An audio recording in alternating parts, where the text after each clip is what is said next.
Hey everyone, I am in the bathroom and what we're going to be talking about today is sealing the seams between the backer board material and the drywall. So stay tuned.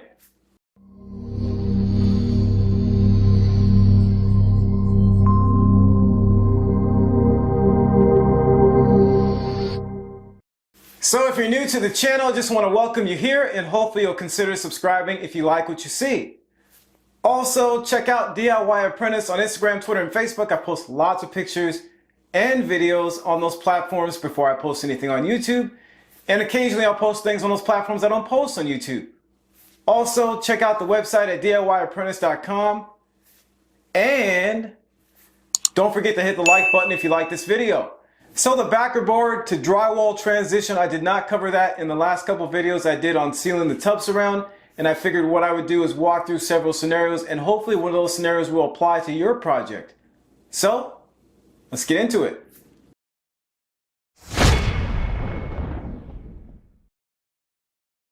So before we get into the first scenario, let's talk a little bit about the term wet area. My understanding of the wet area in the surround is any portion that is likely to be subjected to continuous moisture. So in a typical surround, this is usually from the shower head down and from the edge of the tub or shower pan in. A ceiling mounted shower head would obviously expand that wet area. In this first scenario, we decided to not tile to the ceiling. Maybe the ceilings are really tall or they're not very level, which could lead to an inconsistent tile gap at the ceiling. So a section of drywall remains or has been installed above the tile backer. A recommendation I've seen is to end the tile backer at least 6 inches above the shower head, which is circled in red on the right, so that the wall is protected from moisture by the tile.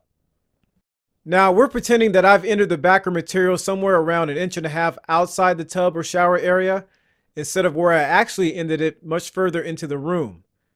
As you saw, I chose to contour the backer to the shape of the tub apron to prevent large gaps. To cover the left and right vertical seams and the horizontal seams between the backer and drywall pictured in gray, I would apply thin set and alkali-resistant mesh tape, then tile over the seams onto the drywall. The left and right vertical drywall to drywall seams and the ceiling corners can then be finished with joint compound and tape.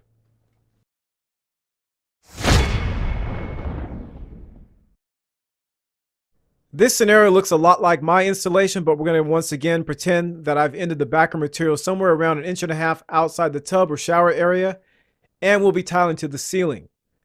At the left and right vertical seams, we'd apply thin set and mesh tape, then tile over the seams onto the drywall. At the ceiling, since we're outside the wet area, we could leave the joint open, tile to the ceiling, then caulk the tile at the ceiling.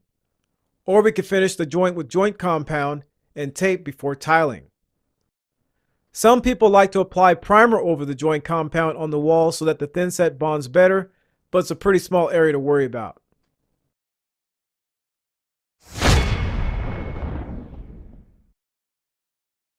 This scenario is a variation of the previous scenario where we've decided to not tile to the ceiling. Once again, maybe we discovered after installing the backer material that our ceilings are not level, or we just decided at the last minute to not tile to the ceiling.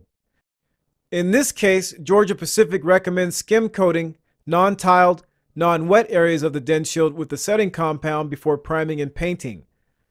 In simple terms, setting compound is basically a faster setting joint compound that dries harder.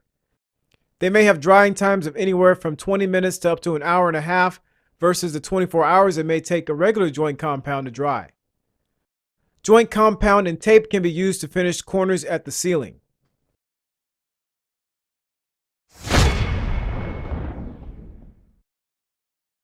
Alright, this is my scenario and a bit of a special case here. For the right vertical seam, I ended the tile backer about 10 inches outside the tub area because of the plumbing that was moved for the wall-hung toilet upstairs, making it impossible to install a stud to end the tile backer sooner. That seam will be finished with joint compound and tape, and the DensShield that won't receive tile may be skim coated with setting compound, then primed and painted. For the left vertical seam, I ended the tile backer about 3¼ inches outside the tub area. Framing issues in this wall made it challenging to end the tile backer sooner. I'll be covering that seam with thin set and alkali resistant mesh tape, then tiling over the seam onto the drywall. and I'm hoping I can keep the tile from going no more than about 4.5 inches into the room. At the ceiling, as we discussed previously, the corners can be finished with joint compound and tape or left open.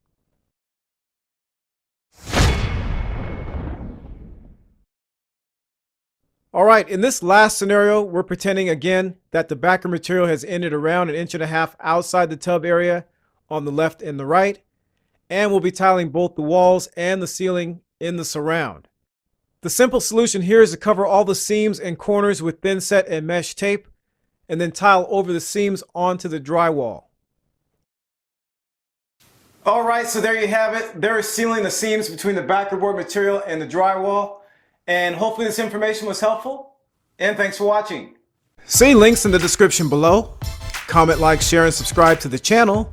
And don't forget to check us out on social media. And thanks for watching.